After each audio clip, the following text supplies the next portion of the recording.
책을 별로 안 읽는데도 네. 정말 상대적인 박탈감처럼 실제로 책을 안 읽는 아이가 문해력이 좋은 경우도 종종 있어요. 네. 그런 아이들은 도대체 어떤 특성이 있어서 그런 걸까요? 책을 많이 읽어서 문해력이 좋아진다. 사실 그것은 이젠 아주 옛날 얘기입니다. 내 아이가 현재 지금 이 상황에서 무엇이 부족한지 엄마가 알고 그것을 살살살살 채워주는 게 저는 부모의 노릇이고 가정에서 할 일이라고 생각하거든요. 그래서 너무 모호하고 막연하고 무조건 책만 많이 읽고 무조건 글만 많이 쓰고 무조건 발표만 많이 하고 그것이 되는 것이 아니라 정확한 기준을 갖고 내 아이가 현 시점이 어딘지 혼자 책 읽는 읽기 독립을 저는 절대로 좌시하시면 안 된다고 생각을 해요. 읽기 독립을 너무 일찍 한 친구들은 여러 어머님들께서 우리 아이가 글을 되게 못 써서 말은 잘하는데요. 그런 친구들은 말로 하게 하시면 돼요. 영상으로도 찍게 하고 그리고 말과 글은 같은 표현 수단이기 때문에요. 언젠가는 또 만나게 됩니다.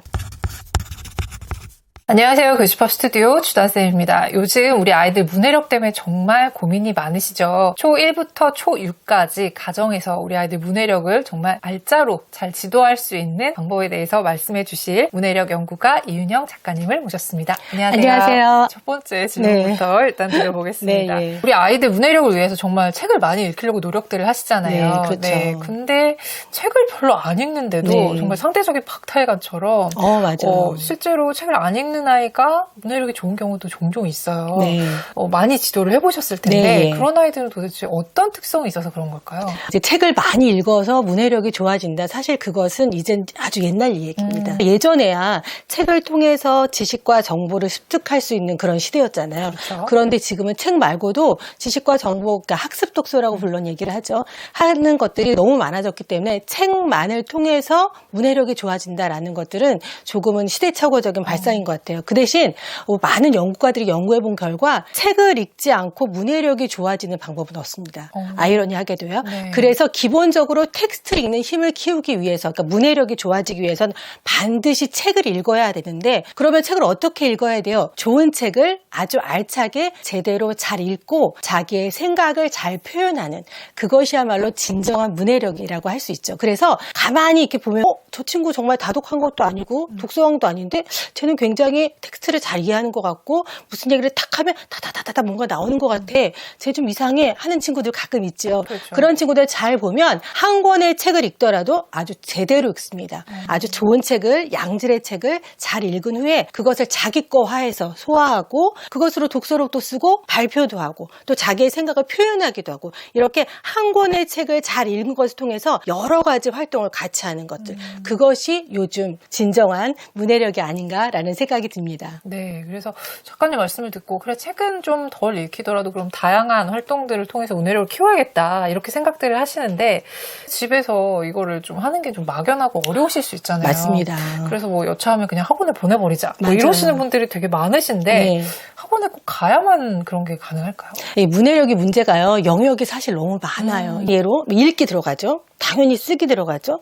그럼 또 듣기도 해야 될 것 같고 말하기도 해야 될 것 같고 그리고 또 매체도 좀 읽어야 되고 문법도 들어가야 되고 문학책도 해야 되고 문해력이 사실은 상당하게 다른 과목과 달리 해당하는 영역들이 너무 많다 보니까 기준도 모호하고 연구자들마다 말하는 바가 많이 다릅니다. 그래서 제가 한 몇십 년 동안 많은 연구를 해본 결과 도저히 이대로는 안 되겠다. 네. 한 가지 기준이 있어야 어머님들이 제가 강연장에 가면 질문들이 다 똑같아요. 문해력 좋아지려면 어떻게 해야 돼요? 근데 아이들마다 또 다르기도 하고 그렇죠. 그다음에 집의 상황마다 다르기도 하고 학년마다 다 다릅니다. 그리고 우리나라는 사실은 현재 대학 입시라는 큰 틀이 있기 때문에 여기서 너무 벗어나서도 사실은 현실적으로 저는 떨어진다고 생각을 해요. 저도 육아를 하고 아이를 키워보는 엄마의 입장이기 때문에 그래서 고민을 많이 하고 저희 같이 공부하는 선생님들과 연구를 많이 해본 결과 그렇다면 어떤 것이 가장 현실적이면서도 아이들한테 가장 적합하고 알맞은 기준이 될 수 있을까라고 생각을 해봤더니 저희가 내린 결론은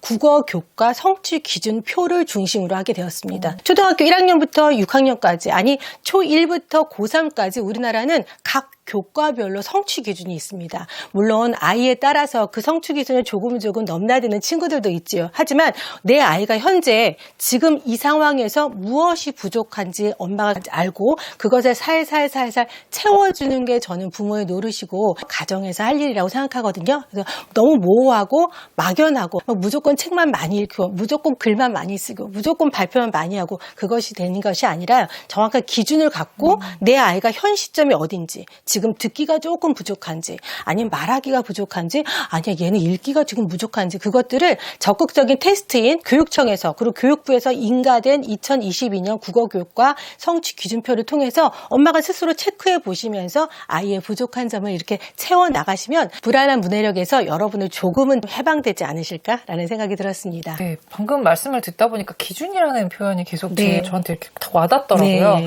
그러면 초등아이들이 갖춰야 될 문해력 수준이라는 게 바로 네. 그 기준에 의한 건가요? 그렇죠. 그러니까 이 교과서는 사실은 호불호는 있습니다. 저도 연구하는 사람으로서 그리고 현장에 가보면 어떤 선생님은 교과서를 아주 그냥 해체하셔갖고 새로 교과서를 만들기도 하시는데요.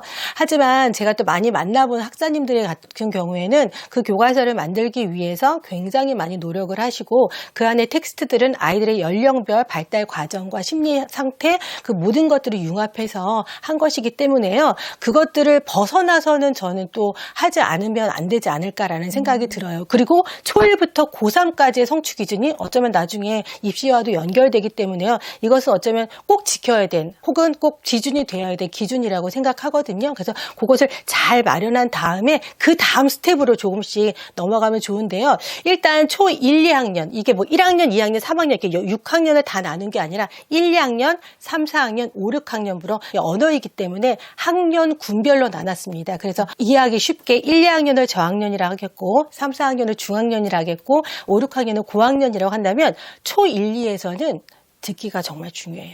예, 읽기, 쓰기, 말하기, 듣기 중에서 듣기가 잘 이루어져야지 다음 단계로 넘어가는데 우리 아이들은 듣는 거 이전에 말하는 걸 너무 많이 그리고 본인이 읽는 거. 그래서 어렸을 때부터 엄마가 많이 읽어준 친구들 아니면 혹시 뭐 주변에 여러 가지 상황들이 그런 상황들이 많이 펼쳐진 친구들은 훨씬 더 글을 이해하고 낭독하거나 말하는 습관이 훨씬 더 원활하게 이루어지거든요. 그래서 1학년 때 초일 선생님들이 가장 중요하게 생각하는 게 거기 아예 그 기준표에 나와 있어요.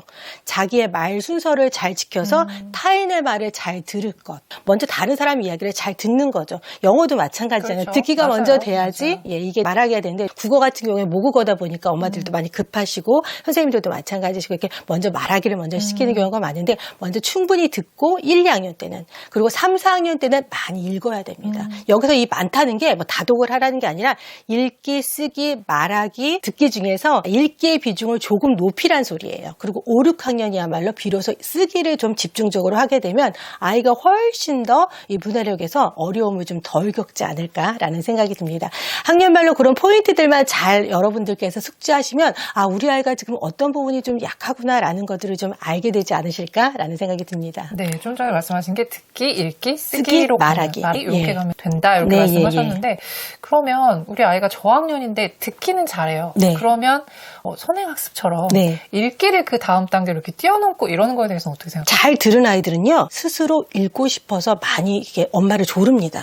예, 엄마가 책을 많이 읽어준 아이들은 자기가 읽으려고도 많이 하잖아요. 이게 연쇄 자극이 일어나거든요. 근데 지금 문해력 공부에 관한 이야기들 중에서 문제가 되는 게 뭐냐면 이 듣기와 말하기를 좀 소홀히 한 채 읽기와 쓰기 위주로만 그렇죠. 많이 이야기되기 때문에 아이들이 이걸 공부로 생각하거든요. 근데 엄마한테 들은 책을 스스로 읽고 그걸 다시 자기가 쓰거나 말하는 표현의 활동을 하게 된다면 이 한 권의 책을 갖고 이 네 가지 메커니즘을 한꺼번에 하기 때문에 훨씬 더 아이도 이 문해력에 대한 부담이 좀 덜해요. 예. 요즘 아이들이 문해력 이렇게 뭐 강의한다거나 문해력에 대한 거 한다면 공부로 생각을 해요. 이미 하나의 그런 과목처럼 이게 그럴 필요도 없고 사실은 그럴 수가 없는 것이기 때문에 어머님들이 너무 한쪽으로만 치우친 그런 발달보다는 이 고른 영역 발달 그리고 아이의 영역별 그다음에 그 학년별 거기에 조금 더 신경만 써주신다면 훨씬 더 아이들이 그런 데서 부담을 좀 덜 느끼지 않을까라는 생각이 듭니다. 네, 그러니까 학습으로 생각하지 않도록 네. 선행학습 이런 것들을 생각하지 말고 그냥 자연스럽게 흘러가는 대로 두시면 네, 예. 아이들이 변할 수 있다. 예, 이렇게 그 대신 말씀하시는 거네요. 듣기와